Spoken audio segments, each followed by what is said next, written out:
I'm Kay Miculek, the head instructor for Babes with Bullets. I'm here today to explain a little bit about shotgun shells. Now this can be a very confusing subject, so we're going to keep it pretty basic here. We're going to start off with the fact that a shotgun, generally speaking, you're going to shoot a multiple projectile shell out of it. And what that means is that the shotgun shell usually contains a number of BBs or pellets in it. When you go to the store and you buy your shotgun shells, you may go to the shelf and get pretty confused about all these numbers and stuff that is on the shotgun shell. So let me explain it in pretty briefly here. The first number we have here indicates the gauge of the shotgun. In this case, this is a 12 gauge. You can have a 20 gauge, a 410 gauge. 12 gauge is by far the most common. The next thing I see on this Remington Gun Club target load, it says 2 3/4 inch length. And that just indicates that this shell can be shot in a 2 3/4 inch chamber, which is what a lot of the shotguns are chambered for. But you may also see a 3 inch or all the way up to a 3.5 inch.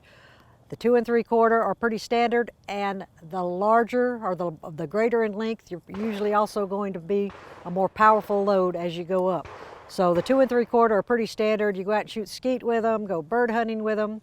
When I say bird hunting, quail or so the smaller birds, if you step up to a pheasant or a turkey, then you're probably going to go to a 3 or a 3 1/4 inch, even a 3.5. The next designation on here says 2 3/4 dram equivalent.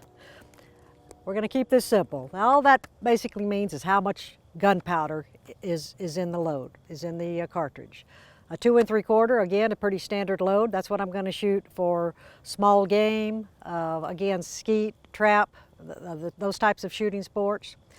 If you go to a 3 dram equivalent, more powder. Anytime you think more powder, it's going to be a more powerful load, which always equates into more recoil.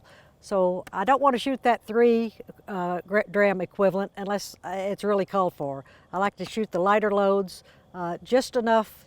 I want to stay at the bottom power factor for the application. I'll explain that more in a minute.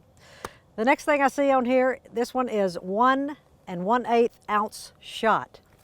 Now the shot is basically the BBs that are in this cartridge, or that are in this shot shell. In this case, the total weight of the shot is 1 1/8 ounce. The next designation is, it says 8 shot. Now that number, in the case of this Federal, it's 7.5 shot. That is the size of all those BBs that are in this shell. The larger the shot size, the smaller the diameter of the BB. So the larger the shot size, really the more BBs you can fit in here, because the larger the shot size, the smaller the diameter, so they can fit more in.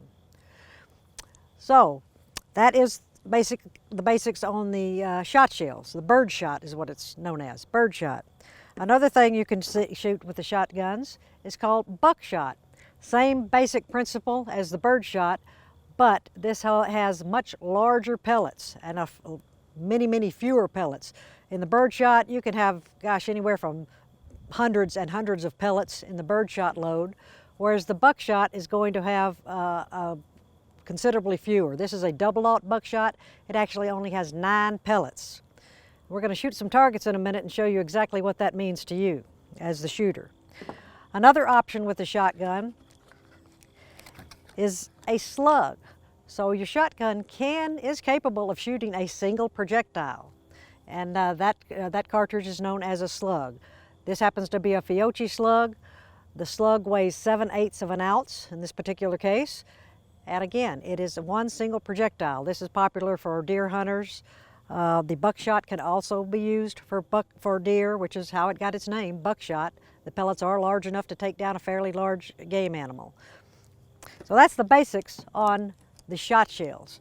Now, that may be a little confusing still, so I think the best way to show you this is to actually demonstrate and let you see what the shot pattern looks like from these 3 different types of shells.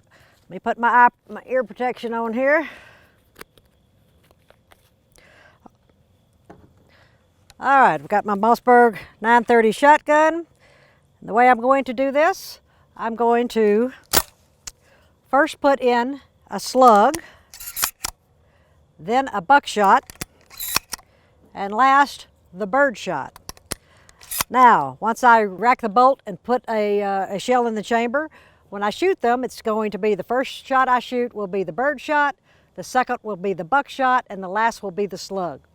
And I want you to actually listen and watch the shotgun, how much it recoils when I shoot. Usually the bird shot's going to be the lightest load, the buckshot's going to be a little hotter, and that slug, well, in the case of our slugs, our Fiocchi slugs are actually low recoil slugs, so you might not see much difference. But definitely the buck and the slug is more powerful than the bird shot.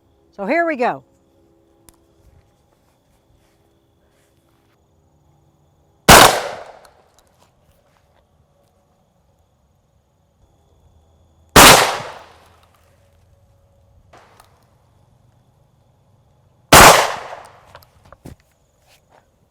All right, let's go downrange, check the targets and see what it looks like.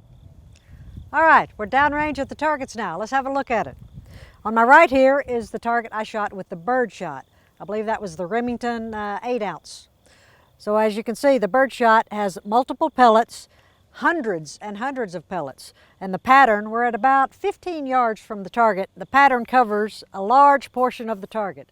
So bird shot, once again, is what you're going to need to shoot aerial targets like a skeet or sporting clays, also like quail or dove, even larger birds, pheasant. On my left we have the buckshot. That was double-aught buck, which is 9 pellets. Again, at 15 yards you can see the pattern opened up substantially, so probably 6 to 7 inches.